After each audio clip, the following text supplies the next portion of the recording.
সিলেট উসমানী আন্তর্জাতিক বিমানবন্দরকে পূর্ণাঙ্গ আন্তর্জাতিক বিমানবন্দরে রূপান্তর, অন্যান্য এয়ারলাইন্সের ফ্লাইট চালু বাস্তবায়নের দাবিতে বাংলাদেশ ওয়েলফেয়ার কাউন্সিল ইউকের পক্ষ থেকে গণপ্রজাতন্ত্রী বাংলাদেশ সরকারের মাননীয় প্রধান উপদেষ্টা ডক্টর মোহাম্মদ ইউনুস সমীপে স্মারকলিপি মাধ্যমে মান্যবর হাইকমিশনার আবিদা ইসলাম, বাংলাদেশ হাইকমিশন, লন্ডন। মাননীয় প্রধান উপদেষ্টা, উসমানী আন্তর্জাতিক বিমানবন্দরকে পূর্ণাঙ্গ আন্তর্জাতিক বিমানবন্দরে রূপান্তর, অন্যান্য এয়ারলাইনের ফ্লাইট চালু বাস্তবায়নের দাবিতে সামাজিক সংগঠন বাংলাদেশ ওয়েলফেয়ার কাউন্সিল ইউকে এর পক্ষ থেকে আপনার সুদৃষ্টি কামনা করছি। সম্প্রতি শাহজালাল বিমানবন্দরে প্রবাসী লাউঞ্জ চালু করায় কৃতজ্ঞতা প্রকাশ করছি। আপনার সুদক্ষ নেতৃত্বে বাংলাদেশে বৈষম্যহীন একটি সুন্দর সমাজ প্রতিষ্ঠায় ও উন্নয়নে এগিয়ে যাবে বলে আমরা প্রত্যাশা করছি। আপনি জানেন যে 1944 সালে সিলেট বিমানবন্দর প্রতিষ্ঠিত হয়। বাংলাদেশের মুক্তিযুদ্ধের সর্বাধিনায়ক বঙ্গবীর আতাউল গনি উসমানীর সম্মানের নামকরণ করা হয় সিলেট উসমানী বিমানবন্দর। 2002 সালে উসমানী বিমানবন্দরকে আন্তর্জাতিক বিমানবন্দরে রূপান্তর করা হয়েছে। যুক্তরাজ্য প্রবাসী সিলেটবাসীর দীর্ঘ আন্দোলনের পর লন্ডন সিলেট রুটে ডাইরেক্ট ফ্লাইট চালু করা হয়। অনেকবার ডাইরেক্ট ফ্লাইট বন্ধ হয়েছে, আবার আন্দোলন করার পর চালু হয়েছে, যার ফলে সিলেট প্রবাসীরা সরাসরি বাংলাদেশে যাওয়ার সুযোগ পাচ্ছেন।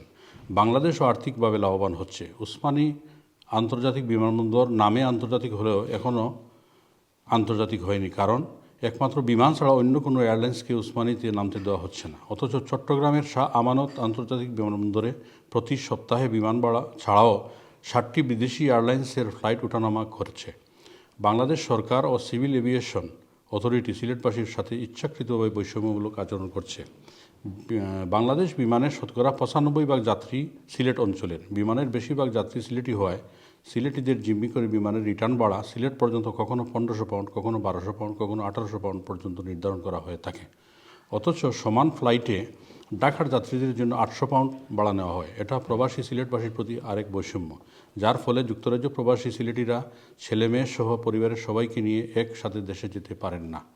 বিমানের চেক ইন কাউন্টারের প্রতিনিয়ত যাত্রীরা হয়রানির শিকার হন। আমরা মনে করি এক শ্রেণীর সিলেট বিদ্বেষী কুচক্রী মহল সিন্ডিকেট তৈরি করে সিলেটবাসীকে হয়রানি করছে। অতীতের সব সরকার সিলেটবাসীর গুরুত্ব সমস্যার সমাধানে ব্যর্থ হয়েছে। আমাদের নতুন প্রজন্মের সন্তানরা বাংলাদেশে না গিয়ে তুরস্ক, মরক্কো, মিশর ও ইউরোপ সহ আমেরিকার বিভিন্ন দেশে হলিডেতে যাচ্ছেন। ফলে আমাদের সন্তানরা দেশমুখী হচ্ছেন না এবং বাংলাদেশে বিরাট অঙ্কের আয় থেকে বঞ্চিত হচ্ছে। সিলেট উসমানী বিমানবন্দরে আন্তর্জাতিক মানসম্পন্ন ফুয়েলিং সিস্টেম স্থাপন করা হয়েছে।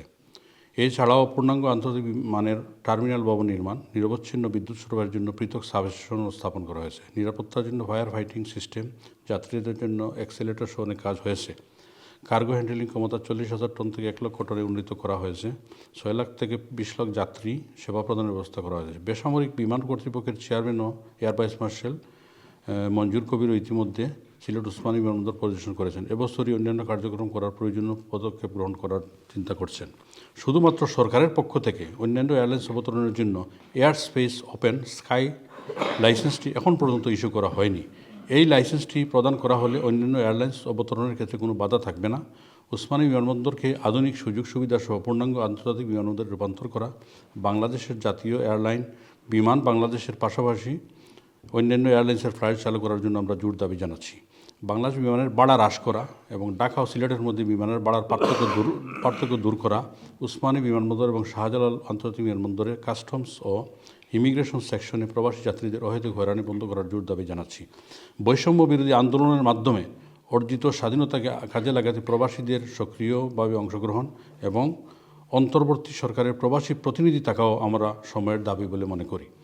আমাদের এই দাবি বাস্তবায়নের জন্য সারা ব্রিটেন জুড়ে আন্দোলন শুরু হয়েছে। তাই আমরা আশা করব আপনার নেতৃত্বাধীন অন্তর্বর্তীকালীন সরকার আমাদের উপরোক্ত দাবি বাস্তবায়নে প্রয়োজনীয় পদক্ষেপ নেবেন।